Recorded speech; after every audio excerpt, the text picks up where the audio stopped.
अस्सलाम वालेकुम सत श्री अकाल। मैं नासर ढिल्लों ते पंजाबी लहर वेखण वाले सारे ही दर्शकों नूं मेरा बहुत सारा सलाम प्यार भरी सत श्री अकाल। जिवें आपां गल करदे हुंदे भी 72 वरियां तो बनी एक दूजे दे ज़हनां दे विच नफरत जिहड़ी एक दूरी आ वो कुड़त्तन आ वो कुछ समय तो जिवें आपां चाहिए वो ख़त्म होण वल नूं जा रही है। जिवें अज बाबा गुरु नानक दा 550 साला नगर कीर्तन निकल के चढ़दे पंजाब तो लहिंदे पंजाब जा रहा, ਉਹਦੇ ਵਿੱਚ ਹਿੱਸਾ ਲੈਣ ਵਾਸਤੇ ਜਿਹੜੇ ਲੋਕ ਇੱਥੇ ਪਹੁੰਚੇ ਨੇ ਉਹਨਾਂ ਨਾਲ ਗੱਲਬਾਤ ਕਰਦੇ ਆ ਤੇ ਪੁੱਛਦੇ ਉਹਨਾਂ ਦਾ ਪਾਕਿਸਤਾਨ ਦਾ ਐਕਸਪੀਰੀਅੰਸ ਤੇ ਕਿਵੇਂ ਨੇ ਲੋਕਾਂ ਦਾ ਉਹਨਾਂ ਦਾ ਇਸਤਕਬਾਲ ਕੀਤਾ।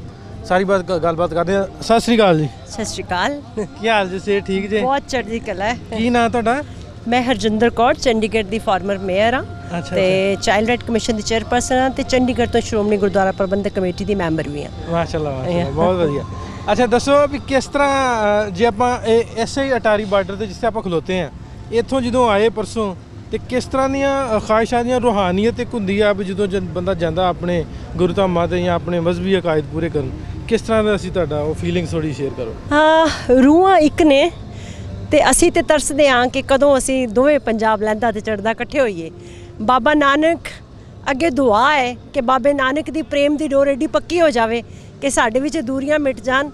बहुत चाह दे नाल बहुत चाह दे नाल ये 550वां पुरब मनाउण लई शुरुआतां होईयां ने ते गुरु नानक नाम लेवा ते चाहे वो मुसलमान है, सिंधी है, सिख है, सब एक है। पर मैं वेख्या कि दोनों पंजाबां दी मुहब्बत भी जिहड़ी थल्ले है वो तो बहुत पाक है, वो बड़ी उच्ची है। पता नहीं किस दुश्मन ने ये चालां चलियां ने पर यह बहुत खूबसूरत माहौल है। इतना 3 दिन दे विच साडा स्वागत किया है सब ने, थोड़ी आर्मी वालियां ने भी, थोड़े आम लोगों ने भी। मैनू थोड़े कहना बुरा लगता है, वो अपने ही ने, वो अपने मेरे बजुर्गों के जाए हुए ने वो सारे। तो वो अपना वतन जो एक होंदा है, जो अपना भाईचारा, जो अपना सब इकट्ठा होंदा ते तुसी सोच सकते हो वो इलाही समा होंदा है। बिल्कुल वो टाइम वो गल ही वक्री होंदी है भी जो इस तरह के वो जिहड़े विछड़े हुए रिश्ते ने दोबारा मिलते हैं। ਜਿਹੜੇ ਕਿ ਆਪਾਂ ਗੱਲ ਕਰਦੇ ਹਾਂ ਕਿ 72 ਵਰੇ ਪਹਿਲੋਂ ਜਿਹੜੇ ਇੱਕ ਦੂਜੇ ਤੋਂ ਆਪਾਂ ਵਿਛੜ ਗਏ, ਉਹ ਬਹੁਤ ਸਾਰੇ ਐਸੇ ਲੋਕ ਜਿਹੜੇ ਆਪਣੇ ਜ਼ਿੰਦਗੀ ਦੇ ਆਖਰੀ ਮਾਹਿਲ ਤੇ ਨੇ ਉਹ ਜਾਣਾ ਤੇ ਸਾਰਿਆਂ ਨੇ ਹੈ। ਮੈਂ ਮੇਰੇ ਬਜ਼ੁਰਗ ਫਰੂਕੇ ਤੋਂ ਨੇ ਤੇ ਮੇਰੇ ਘਰ ਦੇ ਵਿੱਚ ਮਾਂ ਜੀ ਆਖਦੇ ਨੇ ਕਿ ਪਿਆਰ ਸਾਰਾ ਪਾਕਿਸਤਾਨ ਵਿੱਚ ਰਹਿ ਗਿਆ ਹੈ। ਫਰੂਕੇ ਦਾ ਖਾਲਸਾ ਸਕੂਲ ਮੇਰੇ ਬਜ਼ੁਰਗਾਂ ਨੇ ਆਪ ਬਣਵਾਇਆ, ਆਪ ਜ਼ਮੀਨ ਦੇ ਕੇ ਬਣਵਾਇਆ ਹੋਇਆ ਸੀ। ਤੇ ਜਦੋਂ ਅਸੀਂ ਇੱਧਰ ਆ ਕੇ ਵੇਖਿਆ, ਪਹਿਲਾਂ ਵੀ ਆਏ ਹਾਂ ਤੇ ਫਿਰ थिएटर राही अपने कलाकारां दे राही अपने लेखकां राही असी यतन भी करते हाँ कि असी दोनों एक होइए। कदी उत्थों बुला इत्थे मंगाने हाँ, कदी अपनियां गल्लां करन लई कॉन्फ्रेंसां लैके भी आउंदे हाँ और ये साडा जिहड़ी आवाज़ है हमेशा बुलंद रहेगी पंजाबियां दी। अच्छा, एक गल मैं कोट करदा, असी साडा बेसिक असी करते हैं पार्टीशन अफेक्टेड लोगों ते ਉਹਦੇ ਤੇ ਥੋੜੀ ਰਿਸਰਚ ਕਰੀਦੀ ਆ ਜਾਂ ਹਿਸਟੋਰਿਕ ਵੀ ਆਪਾਂ ਥੋੜਾ ਜਿਹਾ ਪ੍ਰੋਗਰਾਮਸ ਕਰੀਦੇ ਨੇ। ਇਹਦੇ ਵਿੱਚ ਬਜ਼ੁਰਗ ਜਿਹੜੇ ਜਿਨ੍ਹਾਂ ਨੂੰ ਮੈਂ ਕੋਈ 350 ਬਜ਼ੁਰਗ ਨੂੰ ਮਿਲੇ ਨੇ ਜਿਨ੍ਹਾਂ ਨੇ ਪਾਰਟੀਸ਼ਨ ਆਪਣੇ ਅੱਖੀਂ ਵੇਖੀ ਹੈ, ਕੋਈ ਵੀ ਮੈਨੂੰ ਐਸਾ ਬਜ਼ੁਰਗ ਨਹੀਂ ਮਿਲਿਆ ਜਿਹੜਾ ਕਹਿੰਦਾ ਹੋਵੇ ਵੀ ਸਾਡੀ ਪਹਿਲੋਂ ਸਾਂਝ ਨਹੀਂ ਸੀ, ਸਾਡਾ ਪਹਿਲੋਂ ਪਿਆਰ ਨਹੀਂ ਸੀ। ਸਾਰੇ ਕਹਿੰਦੇ ਵੀ ਖਾਣ ਪੀਣ ਸਾਡਾ ਇੱਕ ਸੀ, ਸਾਰਾ ਕੁਝ ਸੇਮ ਸੀ, ਵਿਆਹਾਂ ਸ਼ਾਦੀਆਂ 'ਤੇ ਜਾਂਦੇ ਸਾਂ।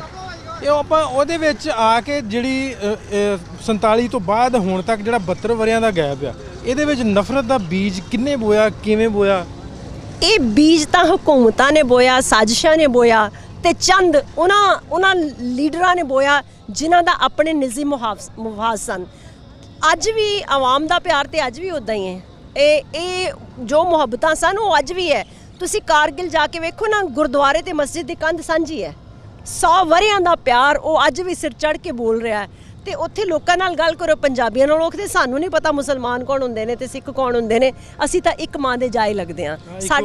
ਸਾਡੇ ਦੁੱਖ ਸੁੱਖ ਸਭ ਕੁਝ ਸਾਂਝੇ ਨੇ। ਔਰ ਇੱਥੇ ਵੇਖੋ, ਇੱਥੇ ਅਸੀਂ ਆਪਣੇ ਸਿੱਖਾਂ ਦੇ ਬੱਚਿਆਂ ਵੇਖਿਆ। ਮੈਂ ਪੁੱਛਿਆ ਵੀ ਤੁਹਾਨੂੰ ਕੋਈ ਕਦੀ ਦਿਲ ਕਰਦਾ ਉੱਥੇ ਜਾਈਏ? ਉਹ ਕਹਿੰਦੇ ਜ਼ਿੰਦਗੀ ਪੁਰਸਕੂਨ ਹੈ ਇੱਥੇ। ਅੱਜ ਸਾਰਾ ਸੰਸਾਰ ਇਸ ਲਫ਼ਜ਼ ਨੂੰ ਲੱਭ ਰਿਹਾ ਹੈ। ਕਰੋੜਾਂ ਦੀਆਂ ਦੌਲਤਾਂ ਕਮਾ ਕੇ ਆਖਦਾ ਸ਼ਾਂਤੀ ਕਿਤੇ ਨਹੀਂ, ਸਕੂਨ ਲੱਭਦਾ। ਤੇ ਅੱਜ ਦਾ ਬੱਚਾ ਜੇ ਇੱਥੇ ਬੈਠ ਕੇ ਆਖਦਾ ਹੈ ਕਿ ਮੈਂ ਗੁਰੂ ਨਾਨਕ ਦੀ ਧਰਤੀ ਤੇ पुरसकून हाँ, तो फिर मैनू लगता है कि इस तो वधिया जन्नत किते है नहीं। कदे असी ये अरदासां करते आए हैं कि सानू अपने गुरधाम जिहड़े तो विछड़े हैं उन्हां दे दर्शन दीदारे मिलन। वो दर्शन अज मिल रहे हैं। गुरु नानक पातशाह की बदौलत अज असी करतारपुर लांघा भी खुल रहा है। वो कॉरीडोर नहीं खुल रहा कल्ला, वो संसार नू धर्म का मतलब समझा रहा है। ਕਿ ਜੇ ਧਰਮ ਦੀ ਗੱਲ ਕਰਨੀ ਹੈ ਤੇ ਕਿਰਤ ਹੈ, ਹੱਥੀਂ ਕਾਰ ਕਰਨੀ ਹੈ ਤੇ ਫਿਰ ਉਸ ਨੂੰ ਵੰਡ ਕੇ ਛਕਣਾ ਹੈ। ਜਿਹਦੇ ਕੋਲ ਨਹੀਂ ਹੈ ਉਹਨੂੰ ਦੇਣਾ ਹੈ ਤੇ ਫਿਰ ਉਸ ਵਾਹਿਗੁਰੂ ਅੱਲਾ ਦੇ ਨਾਲ ਮਿਲਣ ਦੀ ਗੱਲ ਕਰਨੀ ਹੈ। ਉਹ ਤੀਜੇ ਨੰਬਰ ਤੇ ਉਹ ਗੱਲ ਆਉਂਦੀ ਹੈ। ਔਰ ਇਹ ਕਮਾਲ ਦੀ ਗੱਲ ਹੈ ਕਿ ਅੱਜ ਇਹ ਜਿਹੜਾ ਸਬੱਬ ਬਣਿਆ ਹੈ, ਇਹ ਸਾਨੂੰ ਬਹੁਤ ਬਹੁਤ ਮੁਬਾਰਕ ਲੱਗ ਰਿਹਾ। ਬਿਲਕੁਲ ਇਹ ਸਬੱਬ ਮੈਂ ਕਹਿੰਦਾ ਵੀ ਇੱਕ ਬੜਾ ਹਿਸਟੋਰਿਕ ਅੱਜ ਦਾ ਡੇ ਆ ਕਿ ਇਹ ਵੇਖੋ ਕਿੰਨੇ ਸਾਲਾਂ ਬਾਅਦ ਉਹ ਦੁਬਾਰਾ ਤੋਂ ਉਹ ਜਿਹੜੀ ਲੜੀ ਆ ਉਹਦੀ ਇੱਕ ਨੀਂਹ ਰੱਖੀ ਗਈ ਆ ਕਿ ਉਹ ਨਗਰ ਕੀਰਤਨ ਜਿਹੜੇ ਪਹਿਲੋਂ ਸਜਦੇ ਸਨ, ਜੇ ਆਪਾਂ ਮੁਸਲਮਾਨ ਦੀ ਗੱਲ ਕਰੀਏ ਪਹਿਲਾਂ ਜਿਹੜੇ ਜਲੂਸ ਸਜਦੇ ਸਨ, ਉਹ ਅੱਜ ਦੁਬਾਰਾ ਤੋਂ ਉਹਦੀ ਨੀਂਹ ਰੱਖੀ ਗਈ ਹੈ ਤੇ ਇਹ ਇਨ ਫਿਊਚਰ ਹੋਪਫੁਲੀ ਇਹਨਾਂ ਦੇ ਵਿੱਚ ਹੋਰ ਉਤਸ਼ਾਹ ਪੈਦਾ ਹੋਏਗਾ। ਅਸੀਂ ਤੇ ਇਹ ਚਾਹਾਂਗੇ ਕਿ ਇਹ ਨਗਰ ਕੀਰਤਨ ਸਜਣ, ਸਾਡੇ ਲੋਕ ਮੇਲੇ ਲੱਗਣ, ਸਾਡੇ ਖਾੜੇ ਵੀ ਮੁੜ ਕੇ ਸਾਂਝੇ ਲੱਗਣ ਤੇ ਸਾਡੇ ਸਾਰੇ ਖਾਣੇ ਪੀਣੇ ਵੀ। ਮੈਨੂੰ ਯਾਦ ਹੈ ਮੈਂ ਪਹਿਲੀ ਵਾਰ ਲਾਹੌਰ ਆਈ ਸਾਂ ਤੇ ਫਿਰ ਮੈਂ ਚੰਡੀਗੜ੍ਹ ਦੀ ਮੇਅਰ ਬਣੀ ਤੇ ਮੈਂ ਉੱਥੇ ਫੂਡ ਸਟਰੀਟ ਬਣਾਉਣ ਦੀ ਗੱਲ ਕੀਤੀ। ਲਾਹੌਰ ਦੀ ਫੂਡ ਸਟਰੀਟ ਮੈਨੂੰ ਬਹੁਤ ਚੰਗੀ ਲੱਗੇ ਤੇ ਘਰਾਂ ਵਿੱਚੋਂ ਜਿੰਨਾ ਪਿਆਰ ਮਿਲਿਆ ਸੀ ਮੈਨੂੰ ਤੇ ਇਹ ਚੰਗਾ ਲੱਗਿਆ ਸੀ ਕਿ ਮੈਨੂੰ ਇੱਥੇ ਸਾਰਿਆਂ ਨੇ ਆਖਿਆ ਸੀ ਕਿ ਤੁਸੀਂ ਸਾਡੇ ਵਰਗੇ ਲੱਗਦੇ ਹੋ ਤੇ ਮੈਂ ਕਿਹਾ ਮੈਂ ਤੇ ਹਾਂ ਹੀ ਤੁਹਾਡੀ, ਤੁਸੀਂ ਸਾਡੇ ਵਰਗੇ ਆਖ ਕੇ ਮੈਨੂੰ ਪਰਾਇਆ ਕਿਉਂ ਕਰ ਰਹੇ ਹੋ। ਸੱਚੀ ਮੁੱਚੀ ਇਹ ਇੱਕ ਜਿਹੜਾ ਜ਼ਰੀਆ ਬਣਿਆ ਨਾ, ਆਓ ਇਹਨੂੰ ਮਜ਼ਬੂਤ ਕਰੀਏ। ਆਓ ਆਪਾਂ ਸਰਕਾਰਾਂ ਕੋਲੋਂ ਮੰਗ ਕਰੀਏ ਕਿ ਜਿਹੜੇ ਪਿਆਰ ਮੁਹੱਬਤਾਂ ਵਾਲੇ ਨੇ, ਜਿਹੜੇ ਧਰਮਾਂ ਵਾਲੇ ਨੇ, ਅਕੀਦਤ ਵਾਲੇ ਨੇ, ਉਹਨਾਂ ਤੇ ਬੰਦਿਸ਼ਾਂ ਨਾ ਬਹੁਤੀਆਂ ਲਾਣ। ਉਹਨਾਂ ਦਾ ਜਿੱਦਣ ਦਿਲ ਕਰੇ ਆਣ ਤੇ ਜਿੱਦਣ ਦਿਲ ਕਰੇ ਜਾਣ। ਇਹ ਜਿਹੜੀ ਨੋ ਮੈਨਸ ਲੈਂਡ ਹੈ ਨਾ, ਇਹ ਛੋਟੀ ਜੀ ਬਹੁਤ ਤੰਗ ਕਰਦੀ ਹੈ, ਇਹ ਬਹੁਤ ਤੰਗ ਕਰਦੀ ਹੈ। ਅਸੀਂ ਨਹੀਂ ਚਾਹੁੰਦੇ ਮਾਵਾਂ ਦੇ ਪੁੱਤ ਇੱਧਰ ਵੀ ਰੁਲਣ ਤੇ ਉੱਧਰ ਵੀ ਰੁਲਣ ਤੇ ਮਾਵਾਂ ਦੀਆਂ ਗੋਦਾਂ ਸੁੰਨੀਆਂ ਹੋਣ। ਆਓ ਆਪਾਂ ਰਲ ਕੇ ਇੱਕੋ ਆਵਾਜ਼ ਉਠਾਈਏ ਕਿ ਇਹ ਸਾਨੂੰ ਬੰਦੂਕਾਂ ਦੀ ਜੰਗ ਨਹੀਂ ਚਾਹੀਦੀ। ਅਸੀਂ ਮੁਹੱਬਤਾਂ ਦੇ ਸਿਲਸਿਲੇ ਨਾਲ ਇਹ ਡੋਰ ਨੂੰ ਪੱਕਾ ਕਰ ਲਵਾਂਗੇ। ਬਾਬੇ ਨਾਨਕ ਦਾ ਸੁਨੇਹਾ ਹੀ ਇਹ ਸੀ, ਜੋ ਤੋ ਪ੍ਰੇਮ ਖਿਲਨ ਕਾ ਚਾਓ ਸਿਰ ਤਰ ਤਲੀ ਗਲੀ ਮਰਿਆਓ, ਇਹ ਮਾਰਗ ਪੈਰ ਤਰੀਜੇ ਸਿਰ ਦੀਜੇ ਕਾਣ ਨਾ ਕੀਜੇ। ਤੇ ਬਾਬੇ ਨਾਨਕ ਦੀ ਬਾਤ ਆਓ ਸੰਸਾਰ ਨਾਲ ਕਰਦਿਆਂ ਬਾਬੇ ਨਾਨਕ ਦਾ ਹੋਕਾ ਦਈਏ। ਨਾਨਕ ਨਾਮ ਚੜ੍ਹਦੀ ਕਲਾ, ਤੇਰੇ ਭਾਣੇ ਸਰਬੱਤ ਦਾ ਭਲਾ। ਬਹੁਤ ਸ਼ੁਕਰੀਆ। ਗੱਲ ਕਰ ਰਹੇ ਸਾਂ ਮਾਂ ਜੀ ਹੁਣਾਂ ਨਾਲ। ਇਹਨਾਂ ਦੀ ਗੱਲਬਾਤ ਜਿਹੜੀ ਵਾ ਉਹ ਮੇਰਾ ਨਹੀਂ ਖਿਆਲ ਕਿ ਜਿਸ ਤਰ੍ਹਾਂ ਸਾਡੀਆਂ ਸੋਚਾਂ ਅਸੀਂ ਪਹਿਲੋਂ ਤੋਂ ਬਣਾਈਆਂ ਸੀਗੀਆਂ, ਹੁਣ ਅਸੀਂ ਲੋਕਾਂ ਦੇ ਜ਼ਿਹਨਾਂ ਤੱਕ ਆਪਣਾ ਮੈਸੇਜ ਪਹੁੰਚਾਈਦਾ ਵਾ, ਉਸ ਹੀ ਸੋਚ ਦੀ ਅਕਾਸੀ ਹੈ। ਹੋਪਫੁਲੀ ਅੰਮਾ ਜੀ ਦੀ ਹੁਣੀ ਵਿਸ਼, ਇਹਨਾਂ ਦੀ ਖੁਆਇਸ਼ ਪੂਰੀ ਹੋਏਗੀ ਤੇ ਆਪਾਂ ਦੁਬਾਰਾ ਤੋਂ ਜਿਹੜੀ 47 ਤੋਂ ਪਹਿਲੋਂ ਵਾਲੀ ਇਹ ਸਾਂਝ ਆ ਪੂਰੀ ਕਰਾਂਗੇ। ਰੱਬ ਰੱਖੇ।